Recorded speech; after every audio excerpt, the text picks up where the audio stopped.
This is the MPods Matt, and first and foremost, thank you very much for clicking on the video because I spend a lot of time on the thumbnails. Now, if you're new to the channel, please hit that subscribe, please hit the follow, the like, the share and whatnot, but please, we spend a lot of time on these videos and we really want you to like us back. Please. Now, what you're about to hear is an excerpt from our podcast, and you can find the podcast on all your usual listening locations, and you only need to search for Spank Media. That is Spank Media, and we are the end. Now, without further ado, I hope you enjoy the video. Bottoms. It is an auteurist. Auteurist? I can never get that word, Tim. Can you say it for me? I say auteur. Auteur. Auteur. Auteur. Otter. Otter. No, otters are the little cute creatures. I never say that out loud. I always like read it. Auteur. They're the cute creatures that they, when they hold hands when they swim on their backs and stuff. That's an otter. Yeah, that's what you've been saying. No, that's what you've been saying. No, otter, what? So it's a posh otter, an otter. That's it. Yeah, you got it. Otter.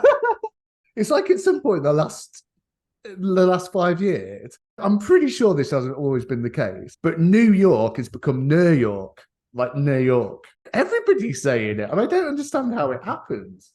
Because New York, not like New York. New York. Yeah, no, I mean, that's true. New York. New York. Yeah. New York. Fully. Yeah. New York. New York. New York. It's like one word. New York. Well, thankfully, one of our regular listeners is European. So I think that's one on each of our sides, Tim. Right on. So the other writer-director, Emma Seligman, and it was part written, and also one of the lead actresses, Rachel Sennett, who did a sterling job in last year's Bodies. It also has Ayo Edebiri from The Bear, which is a pretty good series. I think we both agree. Yeah, it's great. Yeah, and she plays a very good role in each. I really had a fun time watching this one. I liked it. I laughed several times, which is good. Out loud, unexpectedly. Yeah. The characterizations were really good. And its posture, extreme irony, didn't ruin it. Usually I hate where everything's a parody of a joke, you know? This towed the line really well. Everything outside of the inner circle was deeply ironic, but the core of it was emotionally true and real to what I remember it being like to be a teenager. So I thought it was good. Yeah, I loved it. As soon as I saw it, I was like, oh, thank goodness, because our October schedule's been a bit mucked about by the either lack of or delayed releases in the United Kingdom cinemas. So when I found out this was on VOD this week in America, obviously I got the plane and went over there and watched it in somebody's house, and I definitely did not steal it. Came over to Shea Tim and we watched together. Yeah. I can confirm there are televisions in Utah. But I really liked it. It's a comedy that we've been calling out for since Superbad, since American Pie, something that's unapologetically funny. It was overflowing with jokes, and it was not afraid to be stressful and comfortable. And it wasn't this kind of static comedy where you watch things like what we've been fed, so we now accept as comedy, like Booksmart, when really it's not. It's just like a drama. Rachel Sennett showed like she has this growing dexterity, because I thought she would kind of be like almost like a one and done after Bodies, because she played that Valley it girl with such a genuineness. I thought, oh, maybe she was kind of typecast for the role and kind of being herself. She had this brutal selfishness that I think people have, much more relatable than another antagonist that has a heartbreaking backstory, or a main character in a comedy that, you know, the writers were afraid that they'd be cancelled if they went into it too far. I thought the days of these types of comedies were lost and gone. It's such a shame that it didn't have a wide release in America, and it wasn't even released in England. I think it was out for 2 or 3 weeks and it was only on limited release. These are the kind of films that stuffed on a streaming service. I wouldn't be surprised if they were just too nervous to actually buy it and stick a Mm. Netflix brand on it or to stick a Amazon Prime brand on it. Did you watch the comedy with Kelly Cuoco and Pete Davidson, the time loop film? Meet Cute, it was No, called. Really I don't good. think so. Is It it? had this melancholy side to it, but at the same time was quite heartfelt, and it had some funny moments, but it wasn't actually a comedy. And that's the kind of stuff. There was one with May Hawke as well that was out recently, something about revenge or something like that. And that Oh, I was on wanted to see Netflix. that. I missed that. Kind of got half an hour through, and I was like, maybe fell asleep. Oh, I was really? like, I probably won't be coming back to this one. Oh, Yeah, bummer. yeah. To pick up on what you were saying about it having the pastiche of a late 80s, early 90s shock comedy, but it Yeah, really lent into it in the same way that The Terrifier lent into horror. It really treated the inner circle of it with the kindness of truth, and totally. it was embracing of tropes, but it was almost completely self-aware as well. And again, the way that it adapted, similar to Terrifier, it wasn't jokingly. It didn't have a soundtrack or a score that was played jokingly for laughs, an over exaggeration. This was Charlie XCX that did the soundtrack. She did a very similar job for the Barbie film as well. So I just felt nice after watching it. And in actual fact, I rewatched it this morning. I've been doing some DIY. And I thought, well, I Mhm. have the time. Instead of sticking some football analysis on or whatever, I'll just listen to it. And it's a bit like with Guardians of the Galaxy, where the more you watch it, you know what the punchline is, but it's the expectancy of when it comes. And then some of the scenes I'd walk over and go, oh, yeah, cool, cool, cool, cool, cool. Mhm. Mhm. Yeah. I was very, very fond of this film, Tim. I don't get the title. What's it? Why is it? What's the title mean? Do you know? I haven't got a clue. It's so weird. Yeah, it's so strange. Thinking about that, I can't figure out what the reference is. So the title is Bottoms, obviously, but the movie's about this. It's like a high school fight club. These girls who are gay make up in order to like sleep with other, basically the cheerleaders. Mm. And I have no idea what bottoms means in this context. I think it's kind of a play on Porky's or something like that. Okay. Yeah. Or like the way that American Pie was a one of the rudest of the film American Pie. And I think this is Yeah, yeah, yeah. probably just it's like a rude title for a rude film kind of thing. But Got there it. might be Yeah. more to it. I don't know. I don't know. And with it being basically a gay coming of age film, we said when we watched Happiest Season that it was the first film when we didn't notice it as a gay relationship film at Christmas because it wasn't. I mean, this does play to it, but it plays to it in the way that any teen drama does play to the over sort of. Well, I don't know if it is over sexualization because I mean, you do silly things and you have silly ideas as a teenager, and you almost Yeah. have this falsehood of almost preciousness over the whole Yeah. sort of becoming more sexually aware, if you know what I mean. There is in your head this quest element to the whole thing when you are a Yeah, teenager, there and is that the movie 100%. really does embrace that. Yeah. And you just have all these silly, almost storyboarded chain of events where everything goes according to plan and this happens and then this happens and it ends up in a certain place. Forgetting that Yeah. you sort of shy, retiring character of most teenage boys will never end up at that position because if you were capable of this elaborate series of events, then you wouldn't need to have this elaborate series of events to actually get to the Yeah. conclusion. And with that as well, and this is something I think modern SNL falls foul to a lot. Sort of comedies about feminism or social activism, they always end up coming up a bit preachy. And the joke Mhm. is, oh, not everybody is a feminist or not everybody is socially active. Ha ha, look at these people that aren't this. Whereas this just fully embraced what it was. Where these sorts of films have fallen foul in the past, when you have it's a group of lads, they just allow them to be dudes and to be stupid and put them in perverse situations where they panic and they don't really know what to do. And the ones that work, they're not trying to crowbar women into it that produces a poor film like the Ghostbusters remake, which wasn't that bad. But if you're going to do that and you know you're going to upset people, concentrate on making, first and foremost, a good film. You've got to let the chicks be chicks still, not just dudes by proxy, I think is what I'm getting to. Yeah, totally. And there's so many great little details in it. Like some of the jokes are really funny. I think these are probably more American references. when they're making fun of each other and talking about having gay sex at Wesleyan or like munching cooch at Sarah Lawrence. Those are like funny little Yeah, references yeah. that made me laugh because they're such tropes. And then like having the football players, so the antagonists are this like group of Oh, football players, and the yeah. entire time they're walking around school in their full ass football uniforms, like pads, cleats. You can hear as they're walking down the hall. So I thought that was Mm. like very funny. Not the Josie character. What's her JP or SJ or something? I forget Yeah, yeah, yeah. the Something like Senate's that. name. Anyway, PJ. she's wearing like lesbian overalls the whole time.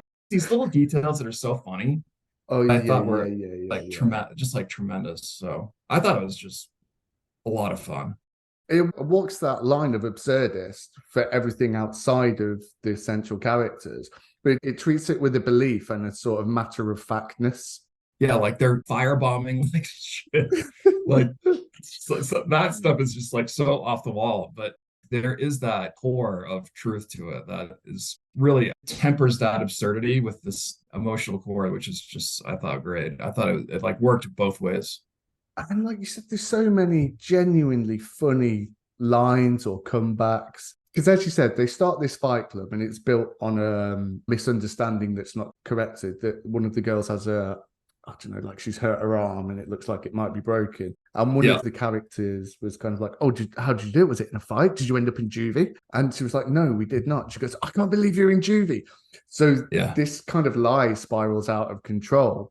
And then there's a fallout in the group, and one of them tells somebody that she shouldn't do it, and then they get exposed as liars. And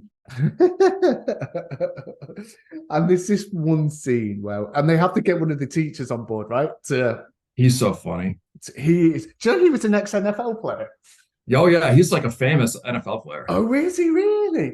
He Yeah, yeah, was like a big so deal. good. And yeah, They're going through the mall, sort of looking solemn into the distance, getting on with their lives. And he's doing like famous women who have died in history. Like, and then he just goes to his classroom and it's got feminism and he just chalks it through. yeah. He's so disappointed at the lie that he's fell victim to. So Marshawn Lynch, Yeah. yeah, he plays the faculty advisor to this fight club. He's Mm. great. He's very funny in it. And it's brutal as well, isn't it? You feel this fight club. Oh It, yeah, it, it yeah. There's like feels. broken noses and blood, just like the actual like the original Fight Club. They show up to school with just like fucked up faces because they've been Yeah. fighting each other. For a comedy as well, I mean, it's not groundbreaking, but in the way that I think Get Out paid attention to camera positions, wide angles, they switch to handheld when they're in action sequences. This isn't something that is common in comedies. Smutty, raunchy comedies have that attention to detail with this sort of cinematography. Yeah, and I thought the two leads they play so brilliantly off of one another. I mean, their personalities are so different. They're Mm. played so differently, and they just work so well, perfectly matched. Rachel Sennett, she Rachel plays Sennett, okay, plays the extrovert, whereas Ao Edebiri plays the introvert. PJ pulls Josie into yeah, all these situations. And she's like, "Look, I didn't even want to get involved in this, like, and now we're in fucking trouble again." And yeah, like I said, there's this relatable or relatively selfish and honest way with the character PJ, but Josie's quite nervous, always taking a step back. And this really clever thing that Ao, sorry, I'll just correct that in my notes. Ao, she kind of plays that Michael Cena role and nervously adjusts the cadence of the way she speaks for effect. Like uh-huh. she'll overemphasize a syllable at the end or at the start of a sentence. It's these little details that makes it more than just another raunchy comedy. Like it's very much a modern comedy. They're really magnetic actors. I loved watching those two. And Ruby Cruz, who plays Hazel, she was fantastic as well. Oh, she's great too. Yeah, Yeah, and there's another girl in the group that's kind of like they're all sharing who feels like they may have been assaulted, but even that was yeah, played for jokes because Rachel Sennett said when they're sharing in the group, she goes, "Okay, let's start with who's been raped," and everyone's looking at each yeah. other, including the grey area stuff, and they all put their hands Then up. they all raise their hand. Yeah, And then And again, it's that sort of bluntness of the character that plays so well for jokes. There's another girl in the group that's always going on about what do you want to get out of it, and they're saying, "Oh, female empowerment. I want to be able to protect myself." And then it goes quiet, and one voice comes up, "I want to kill my stepdad." Yeah. And there's that really the noisy character was good for jokes, but I think in one of the traditional gross out comedies or raunchy comedies, that character would have been combined with Ruby Cruz. In actual fact, I think her role would have been 100% made for Mary Elizabeth Winstead 10 years ago. And Yeah. and the way that Mary Elizabeth Winstead played it in Birds of Prey, there was a bluntness, but there was a stupidity to her as well. So it's almost like Yeah. that character from Birds of Prey has been separated into two characters. So when Hazel has these soft moments or these earnest moments of, I know you did it for the wrong reasons, but look what's actually come out of it. You actually feel when she's attacked, or you actually, when she saves the day at the end, when they need to cause a distraction and they're going to the cheerleaders, you need to kiss. You need to kiss. Right. And then she just runs in and kisses PJ. Here's another thing that it does really well. At that moment, it wasn't like the Laney Boggs in She's All That, where the final reveal is it only took a makeover, or you just needed to believe in yourself. It didn't drive the plot towards the two best friends actually realizing that they loved each other and they were chasing these impossible dreams of cheerleaders. It just played it straight. And I don't even think it was done as a misdirect, but it just didn't lead into the, I won't say bad, but the well-trodden path. It took those bits and held them for parody, but at the same time drove its own path into, again, something that was quite new, very self-aware. Yeah, just a great film, Tim. I'm so glad I fell on it this week. Yeah, totally. And when you mentioned that, when the one group member says that she wants to kill her stepdad, it reminded me like how so many of the jokes have layers to them. Like, so she just blurts that out in the middle of this meeting, which by the way, is itself a ruse, because if we have this emotional little circle time, it'll make the girls fall in love with us, or it'll be easier to like get these cheerleaders because they'll find us to be like deep and emotional or whatever. So there's like a ruse to that as well. But when she blurts that out, we don't know what her stepdad did.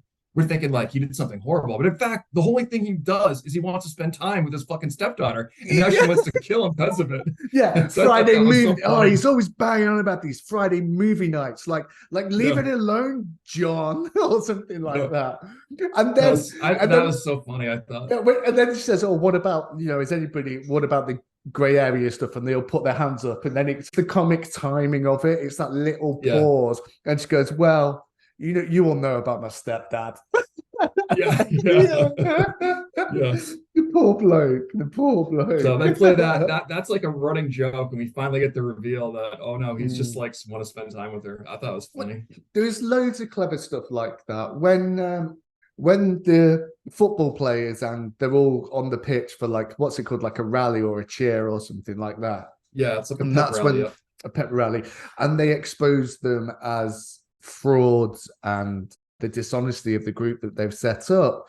And the football player is saying, yeah, they only formed this club so they could get to fuck cheerleaders. And I was like, the irony of the football player saying that. Totally. Yeah, exactly. Yeah. And I picked up on so many more of these little nuances and I think especially because I was listening to it as I was touching up the paint in the living room. And I would actually advise people to do it because I hate painting, and I usually give in. I'll go, I need to let this bit dry. We'll do that bit when we get the second coat on. Do you know what I mean? Yeah. And this is a genre that I just adore. And so when it works, it just works so well. I love movies that like this. I love a teen coming of age movie that pulls it off. There's nothing like it. Edge of 17. Is Edge of 17, is that the one with Haley Steinfeld and Woody Harrelson? Woody Harrelson, yeah. That one is so good. Oh my God, I love that one. I did a Google search one day when I had a bed day, and I just went through about 4 or 5 of them, just one after the other. It's such a good subgenre of film. It really is like so uplifting You It always really feel great is. after movies like this, you know? It's like you're rooting for these characters, these kids. It's some, I don't know. It works on every level of this movie. It's very funny. It just lands. Overflowing with jokes. You find Yeah. yourself laughing out loud. It's not just a nodding going, oh, that's funny. Yeah, Yep. that's funny. It's, But you are nodding the whole time yeah, and then like proper belly laughs. outright laughing like every like 3 minutes, it seems like. Mm, mm, Yeah, mm. it's great. So yeah, I think we already said it, but just to confirm, we don't give it a mark out of 10 because you can't 7 out of 10. Watch something, you either watch it or you don't. So Tim, Yeah. I would you? would definitely send people to this. Hell yeah, dude. You know, I bought this on Prime for $14.99, and at first I was like, motherfucker, why can't I just rent it for $3.99? And now I'm glad because I gladly give them my Mm, $15 for mm. this movie. Well, Yeah. similarly, last night in preparation for the creator, I watched Monsters, Gareth Edwards. I looked at it and I thought, you know what, let's just see how much it is to rent. $2.99. Great. I'll pay that. I'll pay that because the guy deserves it. How much of that he'll ever Mhm. see, I don't know. But yeah. Yeah, There is a satisfaction in paying for something. there is. There And I is. wasn't pissing about on my phone. Totally. This one grabs your attention immediately. I mean, for the first like 30 seconds of dialogue, it's an attention grabber for Yeah, sure. where do you think Rachel Sennett can go? She's certainly not a oh, Oh, Mia Goth. she's certainly not going to be a Mia Goth, but I think she can carve a pretty successful career. The dexterity she's shown in Bodies, Bodies, Bodies, and then this. Yeah, yeah, totally. And I generally think that somebody who can do comedy really well, they can translate that talent into other things. I think it's harder to be like a straight actor and to do comedy than it is to be a comedic actor and do straight, you know? Yeah, 100%. And she does both in this movie. I mean, she is hilarious. There are many moments where it calls on her to be like a dramatic actor, and she nails it. It's actually believable, despite the fact the film's so absurd. Yeah, totally. All right. We'll sign off then. Say goodbye to everybody. Goodbye, everybody. Looking forward to the next time. This is a fun one. Yeah. Yeah. So we'll leave it there. I am part of your regular co-hosting team, Matt, aka Spanky. Remember, guys, if you made it through to the end, then indeed, please follow, subscribe, give us a like, tell other people about the podcast. And that only leaves me one more thing to say. We have been, and this is the end.